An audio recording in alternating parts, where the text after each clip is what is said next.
بسم اللہ الرحمن الرحیم۔ السلام علیکم۔ حکیم صاحب اپنے دواخانے کی طرف صبح صبح ہی تشریف لا رہے تھے کہ اس نے ایک مسجد میں مولوی صاحب کا خطبہ سنا۔ یہ خطبہ حکیم صاحب کے لیے توجہ کا مرکز بن گیا اور وہ ادھر ہی رک کر خطبہ سننے لگے۔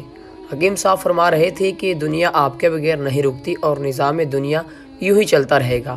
اگر آپ گھر کے سربراہ ہیں اور سمجھتے ہیں کہ آپ ہی گھر کا نظام چلا رہے ہیں تو پھر آپ کم عقل ہیں۔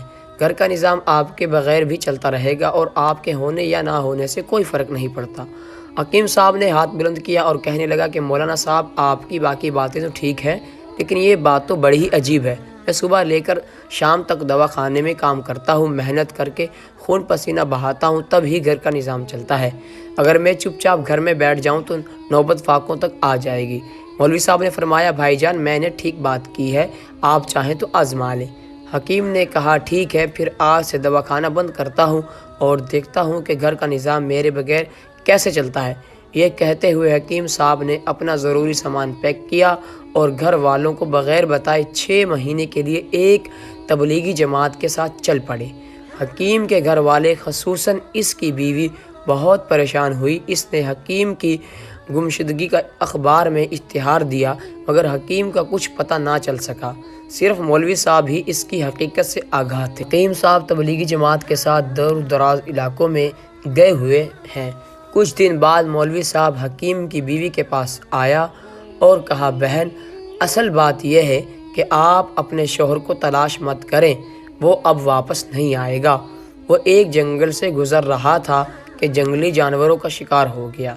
اس کے جسم کا سارا گوشت جانور کھا گئے، جبکہ صرف ہڈیاں ہی باقی رہ گئی تھی، اور میں نے اسے ساتھ والے قبرستان میں دفنا دیا تھا۔ حکیم کی بیوی نے جب یہ سنا تو سر پیٹنا شروع کر دیا۔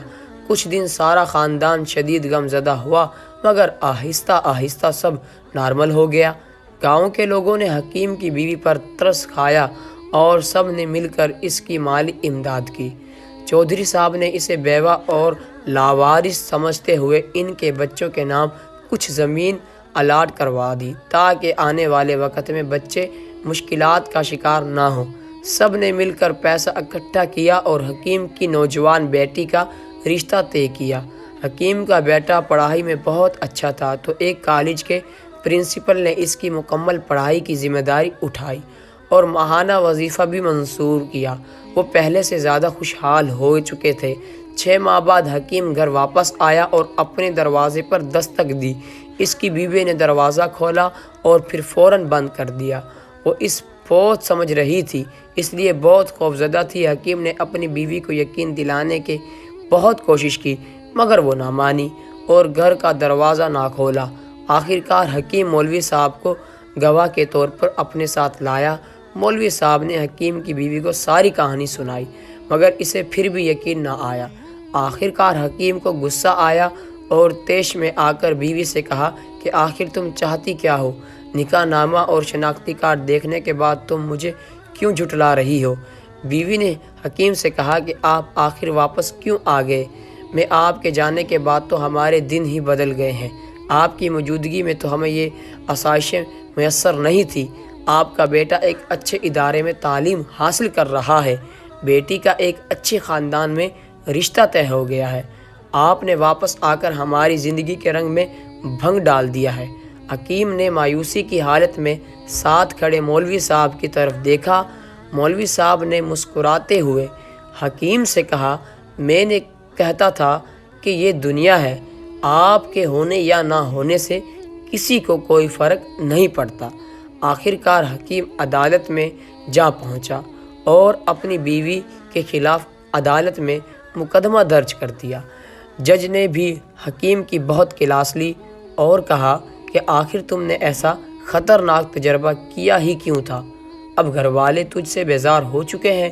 آخرکار سب سے مایوس ہو کر وہ اپنے ہی گھر کے دروازے پر فقیروں کی طرح بیٹھ گیا۔ بیوی کو اس کی حالت پر ترس آیا اور اسے اپنے گھر میں جگہ ملی۔ اس کا یہ غرور کہ اس کے بنا گھر کا نظام نہیں چل سکتا خاک میں مل گیا۔ دنیا کا نظام کسی کے لیے بھی نہیں رکتا اور ہمارے ہونے یا نہ ہونے سے کسی کو کوئی فرق نہیں پڑتا۔ ہاں، مگر مجموعی طور پر ہم سب اللہ تعالیٰ کے محتاج ہیں۔ اس کی رحمت کے بغیر نہ ہمیں دنیا میں سکون ملے گا، نہ ہی آخرت میں جگہ ملے گی۔ اللہ تعالیٰ سے جب بھی مانگے تو اس کی رحمت ہی مانگے، کیونکہ ہم لوگ اپنے پروردگار کے عدل کے لائق نہیں ہیں۔